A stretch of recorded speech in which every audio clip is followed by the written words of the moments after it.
Annie Claff here from the PNC Digital Desk, presented by PNC Bank, brilliantly boring since 1865. It was a close one, but not quite a win. Here's the interim manager, Tony Mansolino. Pretty good. You know, that's a nice outing right there. Ball came out hot right out of the gate, some 98s, threw up on the board. I think that kind of caught a lot of our eyes. You know, like the different breaking pitches, you know, the changeups to the lefties were good.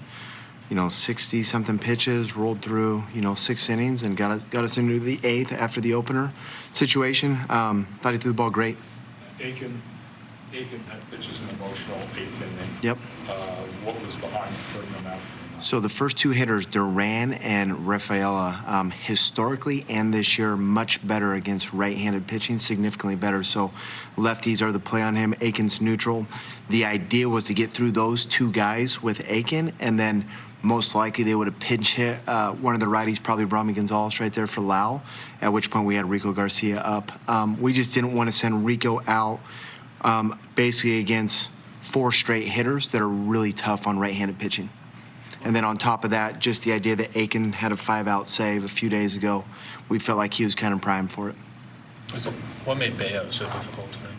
You know, that front hip sinker thing he was throwing to our left-handed hitters. We got so many lefties in the lineup, and that front hip sinker is tough. A lot of credit to him on how he used that tonight. But just that front hip sinker was tough. The cutter was good. He was really good tonight. He's been on a roll here for a while. He's been probably one of the hotter starting pitchers in the league here.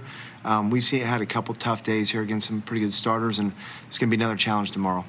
You mentioned Beavers seems to just kind of be unflappable up there at that plate right now. What's standing out to you about his ability to get on base? The at-bat. It's not a young hitter coming up swinging at every first pitch. It looks like he has a plan. It doesn't look like an auto swing type, type guy. It looks like he's looking for a specific pitch. He's executing the at-bat. The at-bat really stands out. It reminds me a little bit of when Westberg came up, the type of at-bats that he's working.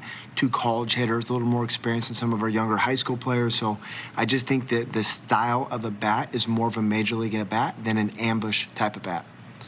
In terms of, you mentioned Aiken with the second time for potential 5-out save. I think it was his 4th time in 5 days he's pitched. Were you worried about his durability per se? Or? No, we talked to him. He felt great. He wanted the ball. Just trying to get him through 2 hitters most likely. There was kind of the idea with the 2 guys being so much better. We felt very comfortable with it. Just didn't work out. That'll do it here from the PNC Digital Desk, presented by PNC Bank, brilliantly boring since 1865.